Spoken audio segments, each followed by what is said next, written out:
So I know I have not posted a video in a long time to this channel. I have just been focusing all of my energy on my other channel and just getting through life. But I did want to talk about the logistics of traveling when you are a chronically ill and or disabled person. Although those usually go hand in hand. So if you don't know who I am, if this is your first time seeing me, I run the channel Claudia K Vintage and resell vintage, mostly vintage items. But also I am chronically ill. I have a laundry list of illnesses, beginning with fibromyalgia, chronic fatigue syndrome, hypothyroidism, severe allergies to everything, asthma, which was brought on by mold exposure, and I'm still dealing with the mold exposure effects. I've got something going on with my hip, which causes me to limp and fall.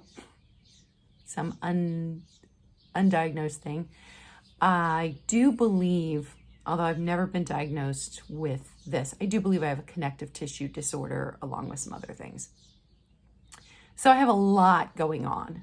Also, I'm 50, so perimenopausal, which perimenopause exacerbated the fibromyalgia because even in healthy women, muscle pain and exhaustion can be brought on with perimenopause.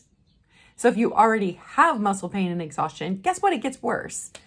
Also, my undiagnosed, most likely ADHD, was made bad enough by perimenopause that finally I started to go, something's not right here. So anyway, plethora of things. But when traveling, there are two main concerns, which is pain control and my allergies. So this was a trip to my daughter's to cat sit for her for a week. She and her wonderful boyfriend, I love him, he's the best, are camping. First time they're ever camping. They're camping for the week. And so I needed to come here and cat sit for her, which I was happy to do, but a little sad to leave my own babies, although I am talking to my mom on the phone daily, just like my daughter's talking to me daily to make sure the cats are okay. And this morning when she FaceTimed, they were fine yesterday. And then this morning when she FaceTimed, they're like running to the door because they hear her voice on the phone and they're like, "Where's our mom?" So they're already tired of it. But so pain control, like it hurts me to have to drive because I have to, with brain fog, it makes it hard to focus. But when you're driving, you have to be focused. So all of my concentration has to go into that hour that I am driving here, which can be exhausting. And because it is much harder to be a driver than a passenger, because when you're a passenger, you can shift around, you can prop yourself up with pillows. When you're the one driving there, you don't have as much flexibility. You can't move around, and you definitely can't be packing pillows under everywhere while you're driving. It just doesn't work. So I knew that coming here on Sunday, I needed to rest the rest of the day. So I planned for that. I wore comfy, soft clothes. I had 2 different full water bottles with me, one with a ton of ice in case I overheated because, hello, hot flashes. So stupid. And I knew the drive wouldn't be too bad because I was coming up Sunday morning and I was coming up pretty early. I think I left the house at 6 a.m. because they had to be checked in at their campsite at a certain time. And if you did late check-in, you got charged more. So we were all on a schedule. But also with my severe allergies, I have food allergies, I have environmental allergies, I have soap, cleaning product allergies. So I had to bring all of my own food. Now my daughter did know, she did leave me a couple of things to eat that she knew I was not allergic to. She also deals with, and when I say food allergy, some of it is like an actual allergic reaction where I will break out in hives. I haven't had an anaphylactic reaction yet, thank goodness, but I'll break out in hives. But most of it is digestive issues. So neither she nor I can tolerate dairy or gluten. So, plus I'm also, if you've been following me at all this year, you know I've been on this health journey. So I've cut out a bunch of the sweeteners. I've lost more than 20 pounds. So it makes it very difficult to feed me. And my mom has been doing a fantastic job of it. And so she and I had sat down and talked about what would be easiest to bring. And the garden has tons of lettuce. So she made me not only a huge bag of salad to bring that was already fixed, but then a big bag of lettuce, also hard-boiled eggs, uncured ham. And then I decided I would do overnight oats. So I needed to bring my oats, my jar for the overnight oats, the cashew milk that I use, all of that kind of stuff. I also had to bring my own coffee, my own creamer.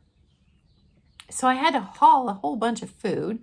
I also had to bring my own bedding because I do not expect, and that is one thing that if you take away anything from my videos, if you are a person living with or loving a chronically ill person, take away this.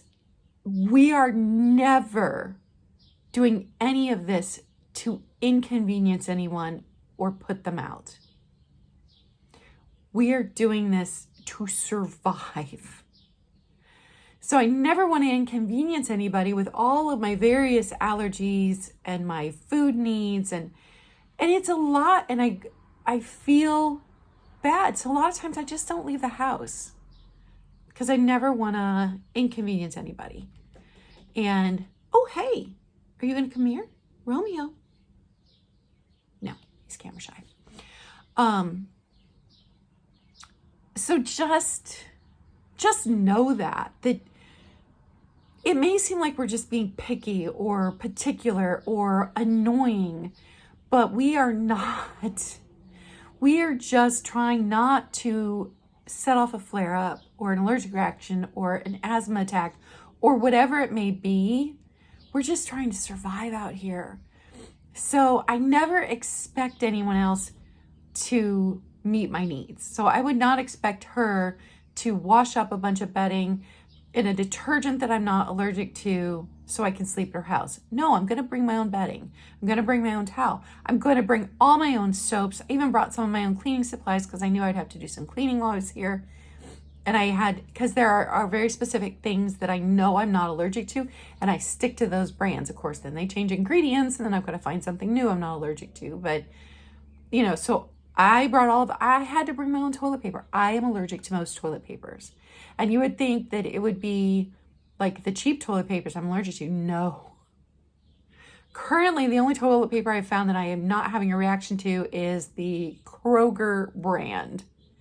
And not even like they have several different, like the Ultra. I can't even use the Ultra. It is just their basic, whatever, soft and strong Kroger brand toilet paper.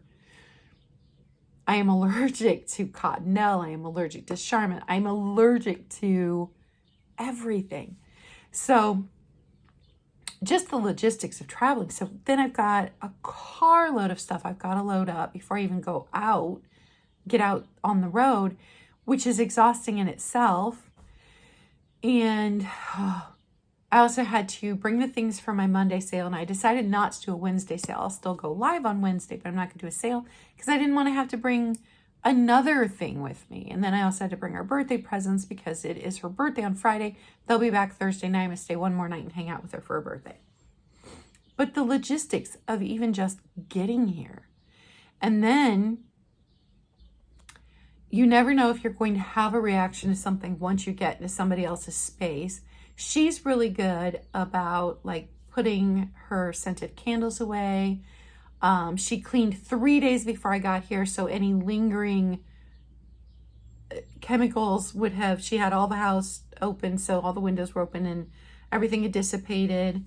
But she forgot one candle because it was underneath a bag of something and she didn't realize it was sitting there. So the whole first day I'm here, I've got that slight buzzing headache from inhaling something, even though there were 2 windows open in this room. And it took me, I think I found it the second day I was here.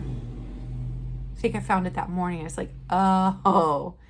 So I was able to move it and put a lid on the candle, and I can't even smell it today. But she's usually really careful about anything that's out. And because she lived with me as I developed these allergies, because we moved in, and here's what triggered it, here's what I think triggered it. So in 2015, perimenopause hit me full on in 2014. Part of that, I think, was brought on by a major life stressor. We were forced to move out of our house that we loved because our lease was up and the landlord wanted the house back to move her mom into. And it forced that we couldn't find anything else in the kids' school district. So we were forced to move completely out of their school district, but I was able to get both of the school superintendents to sign off because there's no open enrollment in the school district that my kids were in. But if both school superintendents signed off on it, they would allow my children to continue to live there if I transported them. So we moved. We didn't want to. So that was hard for all of us. And that's when perimenopause hit me full force. I gained like 20 pounds in 1 month without changing a single thing in my eating habits or anything. And that's when my period went off the rails and I was having 3-week, 4-week periods. I almost died because my iron got so low. It was bad. It started a bad thing. We were able to move again back into, actually right back onto our old street, a different house, but it took 11 months. So I had that entire school year, I had to, with fibromyalgia, drive the kids back and forth to school every single day. So there wasn't a time where I actually got to just rest. Even on my days off from my massage business, I had to drive them. So that triggered a whole bunch of stuff. Well, then the house that we moved into, the basement was full of mold, and we did not know it when we moved in there. And so I developed asthma, and the longer we lived there, the worse my sensitivity to anything got. And it ended up with me having to give away, I had a whole candle cupboard, bigger than this cupboard behind me, whole candle cupboard. I had a friend who sold Gold Canyon candles, and so we switched out candles with every season, and I had to give them all away, all of them. We had to switch our cleaning products. It got to the point where my daughter would have to clean the bathroom while I was at work, or it would set off an asthma attack. The kids couldn't wear perfume and colognes anymore. My daughter ended up doing the Holly Golightly thing where she kept the perfume in the mailbox so she could spray it on herself on the porch on the way out the door. We struggled with them with shower gels and things, and we had to time showers where I wasn't going to be anywhere near the bathroom, and windows had to be constantly open even in winter so that things didn't set off my asthma. And I just got sicker and sicker and sicker. And so I've never recovered, even after moving out of there. And I do believe there was mold in my last apartment because, I had that continual leak in the ceiling of the bathroom that we could not get fixed the entire time I was living there. So even when you are trying everything you can to heal, there are just some things you can't control. So I have these severe, severe allergic reactions. And even before 2020, I've talked about this before, I wore a mask. I already owned it, but I was really self-conscious about wearing it. And I bought the very expensive, Vlog mask that had the charcoal filter, super hot to wear. But I had such a severe asthma reaction walking into Hobby Lobby after they'd moved to a new location. It was all new construction. And the gassing off that all of this new construction did within 2 minutes of walking in there, I had such a severe asthma reaction. We almost went to the ER. Now, it cleared after I got in fresh air for a while, but it also, when that happens, leaves a almost bordering on migraine headache. It also sets off a fibromyalgia flare up. So then for days afterwards, I'm in more muscle pain. It's just bad. The whole thing is bad. So I have to be so careful. So yeah, I had to haul all of that stuff here, even though my daughter's completely considerate about it and she knows that all of this can cause me problems, but I've got to bring all of my own personal hygiene products. It's just the whole thing. So those are the logistics of going somewhere that should be relatively safe because the person knows you. Now, my sister and I, one of my sisters and I, want to take a little mini trip this summer. We didn't do it last summer because of finances, and she regretted it. Once she's a teacher, once school started back up, she hated that she hadn't gotten away for a little bit. So we're trying to figure out something we can do. But there you run into, am I going to be staying if we stay at a bed and breakfast or an Airbnb, what was it cleaned with last?